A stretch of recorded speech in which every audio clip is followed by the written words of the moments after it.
ফাউন্ডেশনের CEC founder সদস্য তাই না? ওভাবে দিয়ে রাখছি যেমন লেখাপড়ার পাশাপাশি বাকি সময় আর লিগে আবার খেলছো পায়নিয়ার ক্লাব জার্মানি তো এরা ফুটবল খেলা গরমের মধ্যে কষ্ট করে আসছেন। না না, কষ্ট করে কেন? আমরা তো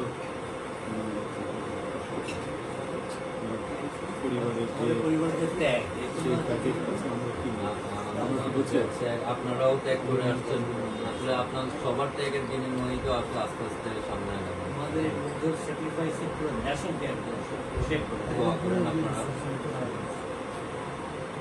আমরা ওই ভাইয়ার আমি একসাথে যে আমাকে ম্যানেজ করেছি বিশ্ববিদ্যালয় ভাইয়ার আমি একসাথে বেরিয়ে প্রথমে আমরা আউটসাইডে বসে উদ্যোগকে দাখিল করা আমার কামারপাড়া পামনাটের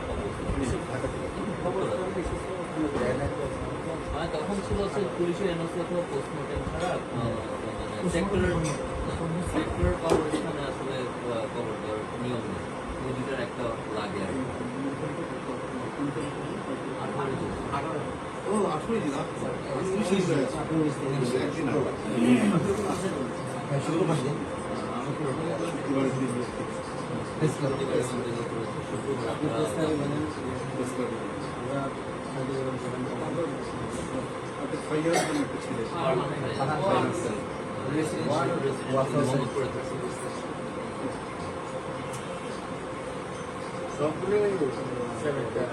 সবগুলো কানবিল ও হচ্ছে খুলনা ইউনিভার্সিটি থেকে ম্যাথে অনার্স ম্যাথে অনার্স কমপ্লিট করে বিউপিতে এমবিএ করছে।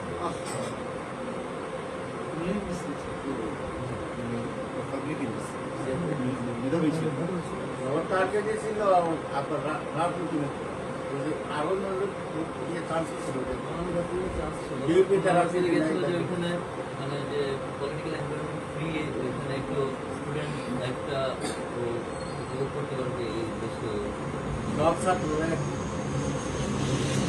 আমার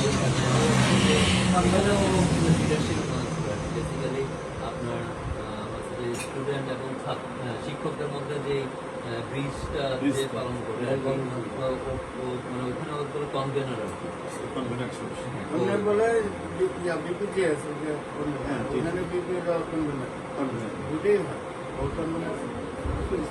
স্ক্রিন স্ক্রিন ছোট ভাইরা সব আপনি গেলে বুঝবেন একটা কোনো স্লোগান নাই, কোনো পোস্টার নাই, কোনো লিফলেট নাই, এত সুন্দর পরিবেশ, খুব সুন্দর। আমি গল্প শুনেছি অনেক ছোট ভাইরা সব টিচার ছিল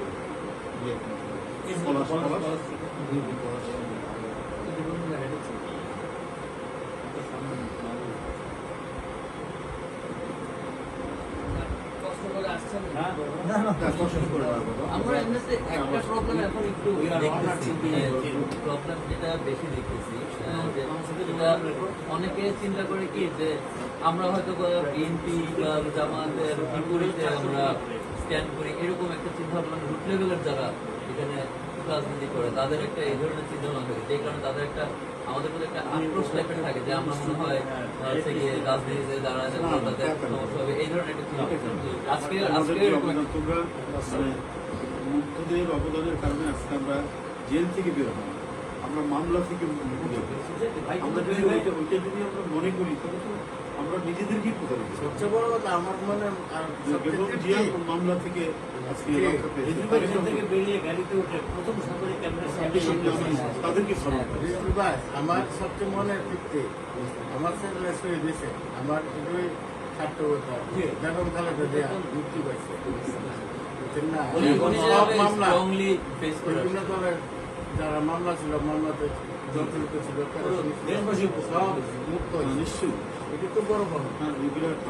উনি তো তারপরেও তো ওনার যে কেস উইথড্র করতে চলে, বাট উনি যে ওনার জায়গায় রাইট এটার জন্য তো উনি বললো না মামলা পুরোপুরি মানে কোর্টের মধ্যেই প্রক্রিয়াটা শেষ। বিচারিক প্রক্রিয়া যে উনি যে ওনার জায়গায় রাইট এরকম সাহস তো আসলে এখনকার সময় অনেকেরই নেই। যে এই শক্তিটা বেরিয়ে না আসলে আমাদের অনেকেই হয়তো আমাদেরকেও ফাঁসিতে রক্ষে দিতে না গণ অভ্যুত্থান তো 90 হয়েছে, এটা হয়েছে পলিটিক্যাল মধ্যে কিন্তু বেশ মাস না, না, আর সেটা- ওখানে তো এই তুলনায় তো এর সাথে আমার এখন মনে হয় যে অনেক বেশি মানবিক, অনেক বেশি লোক, ভদ্রলোক, যে কি হয়তো নিষ্ঠুর। ওই বলছে, হ্যাঁ, একটা পর্যায়ে ডক্টর বিলন মারা যাওয়ার পর নিজেই ক্ষমতা ছেড়ে দিল।